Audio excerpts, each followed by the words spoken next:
एक ऐसा केस जिसमें टैक्स पेयर की नहीं डिपार्टमेंट की गलती थी। तो इमेजिन करो एक दिन आप जीएसटी पोर्टल खोलते हो और आपको पता चलता है कि आपका बैंक अकाउंट फ्रीज हो गया सिर्फ इसलिए क्योंकि डिपार्टमेंट ने आपके स्टॉक इंश्योरेंस को मोटर व्हीकल इंश्योरेंस समझ लिया। यस, एग्जैक्टली यही हुआ आर्य कॉम इंडिया लिमिटेड के साथ। कंपनी ने 2020 में एक इंश्योरेंस पॉलिसी ली, फायर, अर्थक्वेक और स्टॉक इन ट्रेड को कवर करने के लिए। सिंपल सा बिजनेस एक्सपेंस, और उसका आईटीसी उन्होंने जीएसटीआर 3B में क्लेम किया। बट असेसमेंट के टाइम ऑफिसर ने पॉलिसी को मोटर व्हीकल इंश्योरेंस मान लिया और सेक्शन 17(5)(b लगा दिया, जिसमें मोटर व्हीकल इंश्योरेंस पे आईटीसी ब्लॉक होता है।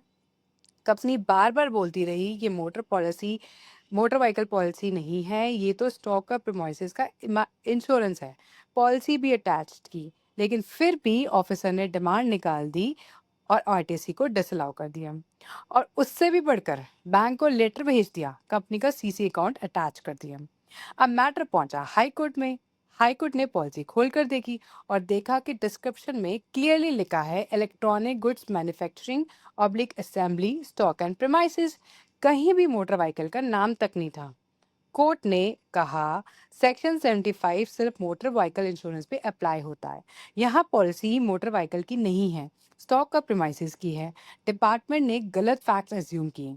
आईटीसी ब्लॉक करना इलीगल है, बैंक अटैचमेंट इलीगल है, इसलिए डीआरसी 07 को कैंसिल किया, बैंक अटैचमेंट कैंसिल की और पूरे केस को हाई कोर्ट ने क्वैश कर दिया।